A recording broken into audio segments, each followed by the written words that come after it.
Hello everyone, welcome to অ্যাকাউন্টসওয়ালা YouTube channel. চলে এলাম আরও একটা নতুন ক্লাস নিয়ে। দীর্ঘদিন ধরে ক্লাস না আসার জন্য আমি ক্ষমা প্রার্থী তোমাদের কাছে, যেহেতু আমার যে শারীরিক আমি অসুস্থ ছিলাম দীর্ঘদিন ধরে, সেজন্য আমি তোমাদের ক্লাস দিতে পারিনি। তো যাই হোক, সমস্ত বাধা কাটিয়ে আজ তোমাদের হিস্ট্রি অফ ব্যাংকের সেকেন্ড ক্লাস হবে, এবং হিস্ট্রি অফ ব্যাংকের টোটাল নোটস তোমরা আমাদের হোয়াটসঅ্যাপ গ্রুপে পেয়ে গেছো, আমি অনেকদিন আগেই দিয়েছি। আর যারা আমাদের এই গ্রুপে এখনো জয়েন হওনি, ডেসক্রিপশন যে বক্স রয়েছে সেখানে লিঙ্ক দেওয়া রয়েছে, সেখানে ক্লিক করে তোমরা জয়েন হয়ে যাও। আর আজকের ক্লাসটা বোর্ডে হবে না, যেহেতু ফার্স্ট অনেকদিন পর আজকে ক্লাস হচ্ছে, এরপর থেকে আমি রেগুলার বোর্ডে আবার ক্লাস করানো স্টার্ট করব। তো যাই হোক, আশা করি কোনো রকম সমস্যা হবে না, যতটা পারবো আমি মুখে বলে বোঝানোর চেষ্টা করব। যদি একটু মন দিয়ে ফলো করো তো টোটালটা আশা করি ক্লিয়ার হয়ে যাবে। তো দেখো, লাস্ট আমরা যেটা পড়েছিলাম যে হিল্টন ইয়াং কমিটি 1935 সালে রিজার্ভ ব্যাংকে প্রতিষ্ঠিত করেছিল, এবং সেই মুহূর্তে যে ব্যাংকগুলো রয়েছিল সেগুলো প্রাইভেট বডি রূপে কাজ করেছিল, এবং সেই সাথে রিজার্ভ ব্যাংক অফ ইন্ডিয়াও কিন্তু একটা প্রাইভেট ব্যাংক রূপেই কাজ করেছিল। এরপরে কি হলো? এরপরে 1937 সাল, কি বলছি, এরপরে 1937 সালে কিন্তু রিজার্ভ ব্যাংকের সদর দপ্তর বোম্বেতে ট্রান্সফার হলো। এবার আমাদের প্রশ্ন হলো, তাহলে কোথা থেকে বোম্বেতে ট্রান্সফার হলো? অর্থাৎ রিজার্ভ ব্যাংকের সদর দপ্তর কোথায় ছিল? দেখো, এই কোশ্চেনটা এজন্যই আমি একটু ডিপলি ভাবে বললাম, কারণ এই কোশ্চেনটা কিন্তু প্রিভিয়াস ইয়ারে অনেকবার আমরা লক্ষ্য করেছি, এই জন্য এটা একটু ডিপলি ভাবে বললাম। দেখো, 1935 সাল নাগাদ যখন রিজার্ভ ব্যাংক অফ ইন্ডিয়া প্রতিষ্ঠিত হয়েছিল, সেই মুহূর্তে রিজার্ভ ব্যাংক অফ ইন্ডিয়ার সদর দপ্তর কিন্তু কলকাতাতে ছিল, এবং পরবর্তীতে 1937 সাল নাগাদ কিন্তু সেটা বোম্বেতে ট্রান্সফার হয়, যাকে আমরা বর্তমানে মুম্বাই বলি, এবং এরপর থেকে কিন্তু রিজার্ভ ব্যাংকের সদর দপ্তর বা হেড অফিস কিন্তু মুম্বাইতে অবস্থিত। তো এইটুকু ক্লিয়ার হয়ে গেল। এবার আমরা জানবো রিজার্ভ ব্যাংক অফ ইন্ডিয়ার ফার্স্ট 3 গভর্নরের নাম, অর্থাৎ 3জন গভর্নরের নাম। তো ফার্স্ট যে গভর্নর রয়েছিল, রিজার্ভ ব্যাংকের যে গভর্নর ছিল ফার্স্ট, তার নাম কি? তার নাম হলো ওসবর্ন স্মিথ। কি বলছি? ফার্স্ট যে আরবিআই বা রিজার্ভ ব্যাংক অফ ইন্ডিয়ার গভর্নর ছিল তার নাম হলো স্যার ওসবর্ন স্মিথ। তিনি 1935 সাল থেকে 1937 সাল নাগাদ কিন্তু রিজার্ভ ব্যাংক অফ ইন্ডিয়ার গভর্নর পদে নিযুক্ত ছিলেন। এই কোশ্চেনগুলো কিন্তু আসে যে কত সাল থেকে কত সাল পর্যন্ত নিযুক্ত ছিলেন, বা ইন্টারভিউতেও কিন্তু এইসব কোশ্চেন ধরা হয়, সেই জন্য এগুলোতে একটু গুরুত্ব দেওয়া উচিত। এরপরে দ্বিতীয় কে ছিল, অর্থাৎ স্যার ওসবর্ন স্মিথের পরে কে ছিল? স্যার ওসবর্ন স্মিথের পর কিন্তু জেমস টেইলর ছিল, যিনি 1937 সাল থেকে 1943 সাল পর্যন্ত রিজার্ভ ব্যাংকের সেকেন্ড গভর্নর পদে কিন্তু নিযুক্ত ছিলেন। এবং এরপরে যদি থার্ড গভর্নরের কথা বলি, তিনি হলো সিডি দেশমুখ। কি বলছি? সিডি দেশমুখ, যিনি 1943 সাল থেকে 1949 সাল নাগাদ সাল পর্যন্ত কিন্তু রিজার্ভ ব্যাংক অফ ইন্ডিয়ার গভর্নর পদে নিযুক্ত ছিলেন, এবং এই সিডি দেশমুখই কিন্তু প্রথম ভারতীয় গভর্নর এবং আরবিআই এর থার্ড গভর্নর। কি বলছি? সিডি দেশমুখ আরবিআই এর প্রথম ভারতীয় গভর্নর এবং রিজার্ভ ব্যাংক অফ ইন্ডিয়া বা আরবিআই এর থার্ড গভর্নর। এটুকু ক্লিয়ার। এবার আমরা জানবো যে রিজার্ভ ব্যাংক কি শুধু ভারতেরই সেন্ট্রাল ব্যাংক হিসেবে কাজ করেছিল? রিজার্ভ ব্যাংক কিন্তু শুধু ভারতীয় সেন্ট্রাল ব্যাংক হিসেবে কাজ করেনি। রিজার্ভ ব্যাংক অফ ইন্ডিয়া 1947 সালের এপ্রিল মাস পর্যন্ত, কি বলছি, রিজার্ভ ব্যাংক অফ ইন্ডিয়া 1947 সালের এপ্রিল মাস পর্যন্ত কিন্তু বার্মার সেন্ট্রাল ব্যাংক হিসেবে কাজ করেছিল, যাকে আমরা বর্তমানে মায়ানমার বলি। কি বলি? মায়ানমার। তো সেখানকারও কিন্তু সেন্ট্রাল ব্যাংক হিসেবে কিন্তু এই রিজার্ভ ব্যাংক অফ ইন্ডিয়া কাজ করেছিল। এর পাশাপাশি যদি আমরা লক্ষ্য রাখি, সেক্ষেত্রে আমরা দেখব যে রিজার্ভ ব্যাংক অফ ইন্ডিয়া 1948 সালের জুন মাস পর্যন্ত পাকিস্তানের সেন্ট্রাল ব্যাংক হিসেবে কাজ করেছিল। তাহলে আমরা কি জানলাম? আমরা জানলাম যে রিজার্ভ ব্যাংক কিন্তু শুধুমাত্র ভারতেরই সেন্ট্রাল ব্যাংক হিসেবে কাজ করেনি, রিজার্ভ ব্যাংক কিন্তু বার্মা এবং সেই সাথে আমাদের পাকিস্তানেরও কিন্তু সেন্ট্রাল ব্যাংক হিসেবে কাজ করেছিল। সালগুলো বলেছি এবং সেই সাথে নোটসও দেওয়া আছে, তোমরা দেখে নিতে পারবে। এরপরে কি হলো? এরপরে আমরা জানবো যে রিজার্ভ ব্যাংক তো বার্মা এবং পাকিস্তানের সেন্ট্রাল ব্যাংক হিসেবে কাজ করলো, কিন্তু এরপরে কি ঘটনা ঘটলো দেখো। এরপরে 1947 সালে যখন আমাদের দেশ স্বাধীন হয়ে গেল, অর্থাৎ ব্রিটিশ মুক্ত হলো, সেই মুহূর্তে কিন্তু আমাদের দেশে ভারত সরকার প্রতিষ্ঠিত হলো, যেহেতু দেশ স্বাধীন হয়ে গেল। এবং সেই মুহূর্তে ভারত সরকার লক্ষ্য রাখলো যে 90% পপুলেশন গ্রামীণ এলাকায় বসবাস করছে এবং 10% পপুলেশন শহরাঞ্চলে বসবাস করছে। কি লক্ষ্য রাখলো? তাহলে 90% পপুলেশন গ্রামীণ এলাকায় বসবাস করছে এবং 10% পপুলেশন শহরাঞ্চলে বসবাস করছে। তো সেই মুহূর্তে ভারত সরকার ভাবলো যে কিভাবে দেশকে উন্নত করা যায়।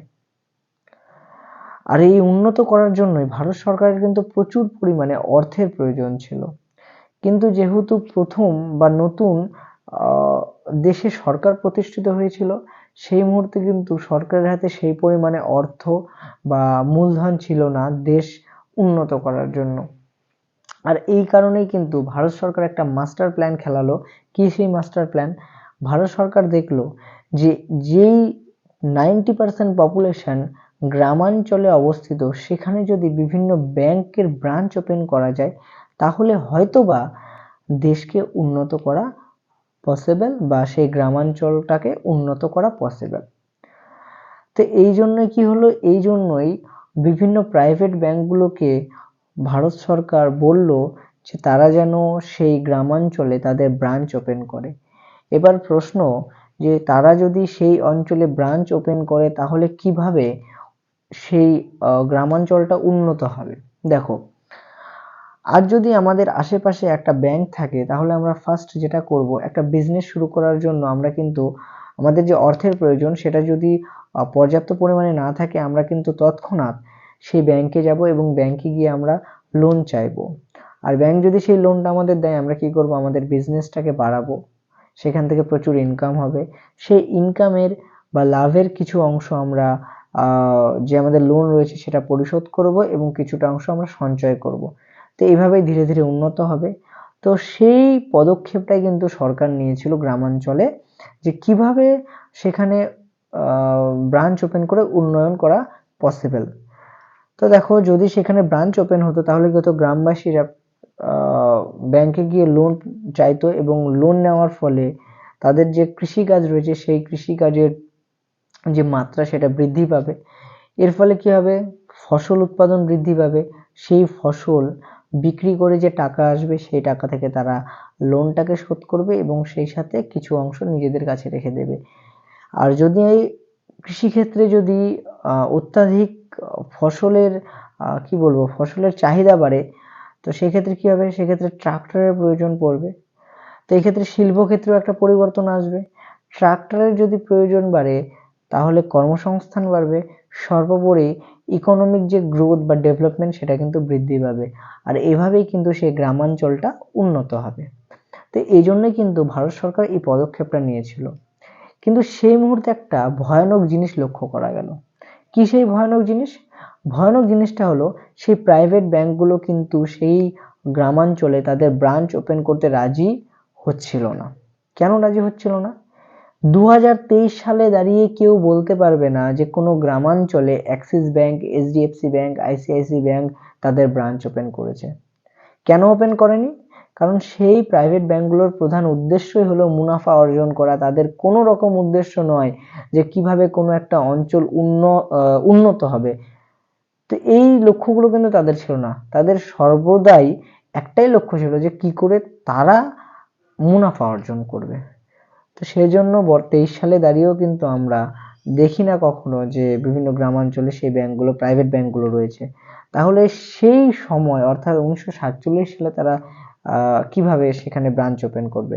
তো সেই কারণে প্রাইভেট ব্যাংকগুলো কিন্তু গভর্নমেন্ট অফ ইন্ডিয়াকে পরিষ্কার বলেছিল যে আমাদের পক্ষে এখানে ব্রাঞ্চ ওপেন করা পসিবল না, এবং এটাও বলেছিল যে তুমি কে, তোমাকে কেন, তোমার পারমিশন নিয়ে কেন আমরা এখানে ব্রাঞ্চ ওপেন করব, যদি পারমিশন নিতে হয় তবে আমরা আরবিআই এর কাছে পারমিশন নেব। কারণ হিল্টন ইয়াং কমিটি আরবিআই কে প্রতিষ্ঠিতই করেছিল এই ব্যাংকগুলোর অ্যাডভাইজার হিসেবে কাজ করার জন্য। তো সেজন্যই কিন্তু সেই প্রাইভেট ব্যাংকগুলো বলেছিল যে তুমি কে, তোমার কথা আমি কেন শুনবো, যদি শুনতেই হয় তো আমি আরবিআই এর কথা শুনবো। তো ঠিক আছে, গভর্নমেন্ট অফ ইন্ডিয়া তো রীতিমতো একটা বিপাকে পড়ে গেল যে এই সিচুয়েশনে কি করা দরকার। তো সঙ্গে সঙ্গে গভর্নমেন্ট অফ ইন্ডিয়া রিজার্ভ ব্যাংকের কাছে ছুটে গেল এবং তাকে বলল যে যেহেতু এই প্রাইভেট ব্যাংকগুলো তোমার কথা শুনে চলবে, তাই তুমি তাদেরকে অ্যাডভাইস করো যে তারা যেন সেখানে ব্রাঞ্চ ওপেন করে। কিন্তু এই ক্ষেত্রে একটা সমস্যার সৃষ্টি হলো। কি সমস্যা? যে রিজার্ভ ব্যাংক অফ ইন্ডিয়া তাদেরকে সেই গভর্নমেন্ট অফ ইন্ডিয়াকে বলল যে এর কোনো রকম কাজে আমি অংশগ্রহণ করতে পারবো না। অর্থাৎ কি? অর্থাৎ তারা কোথায় কি করবে সেই জিনিস দেখাশোনার দায়িত্ব আমার নয়। তো ঠিক আছে, যেহেতু রিজার্ভ ব্যাংক বলল যে তার নয়, তখন গভর্নমেন্ট অফ ইন্ডিয়া ভাবছে যে এই মুহূর্তে কিভাবে সেই গ্রামাঞ্চলটাকে বা দেশটাকে উন্নত করা পসিবল। তো এরকম বিভিন্ন ভাবতে ভাবতে ভাবতে ভাবতে একটা মাস্টার প্ল্যান গভর্নমেন্ট অফ ইন্ডিয়ার মাথায় চলে এলো। কি সেই মাস্টার প্ল্যান? যে যদি রিজার্ভ ব্যাংক অফ ইন্ডিয়াকে প্রাইভেট থেকে গভর্নমেন্টে করা যায়। প্রাইভেট থেকে গভর্নমেন্ট মানে কি? আমি আগেও বলেছি যে সেই মুহূর্তে প্রত্যেকটা ব্যাংক কিন্তু একটা প্রাইভেট বডি হিসেবে কাজ করেছিল, এমনকি রিজার্ভ ব্যাংক যে রয়েছে সেটাও কিন্তু একটা প্রাইভেট বডি রূপেই কাজ করেছিল।